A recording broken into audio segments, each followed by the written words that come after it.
वाल्मीकि रामायण में प्रभु श्री राम के पुत्र लव और कुश की गाथा का वर्णन किया गया है।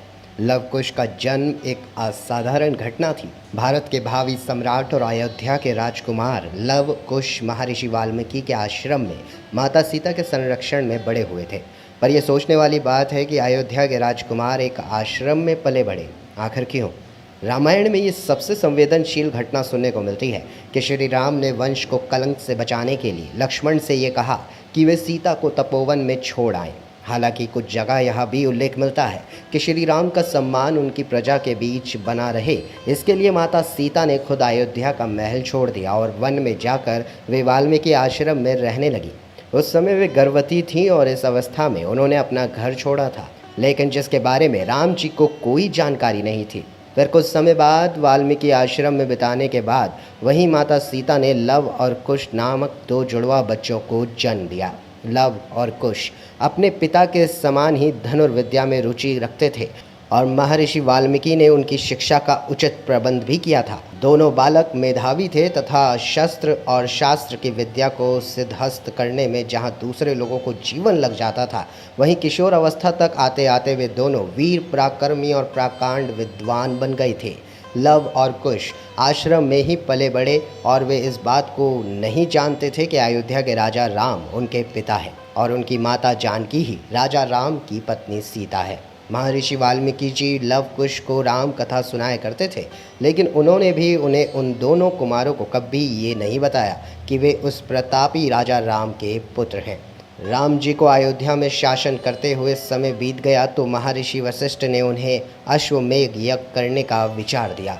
राजा राम को चक्रवर्ती सम्राट बनाने के लिए अयोध्या वासियों ने भव्य यज्ञ का आयोजन किया। फिर श्री राम ने अश्वमेध यज्ञ किया और यज्ञ का श्वेत अश्व यानी कि सफ़ेद घोड़ा छोड़ दिया। घोड़ा जहाँ जहाँ जाता था वहाँ के राजा अयोध्या की अधीनता प्रेम पूर्वक स्वीकार कर लेते और जो प्रदवी राजा ना स्वीकार करता वे अंततः युद्ध करके पराजित हो जाते थे।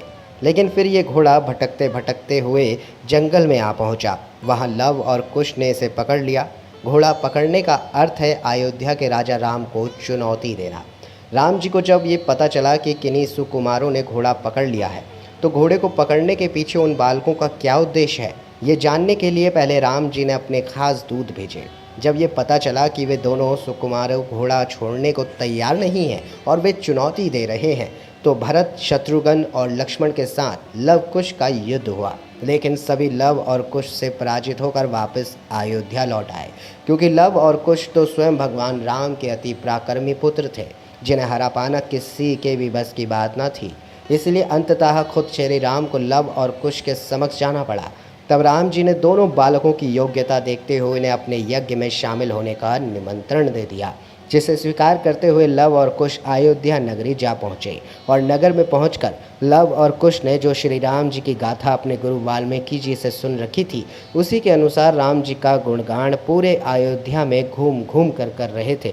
और जब दरबार में आकर उन्होंने प्रभु श्री राम से माता सीता की व्यथा कथा गाकर सुनाई, जिसे सुन और देखकर प्रभु श्री राम को ये पता चल गया कि लव और कुश उनके ही बेटे हैं। उन्हें तब बहुत दुख हुआ और वे लव और कुश के साथ माता सीता को पुनः राजमहल ले आए। तो बोलो जय श्री राम।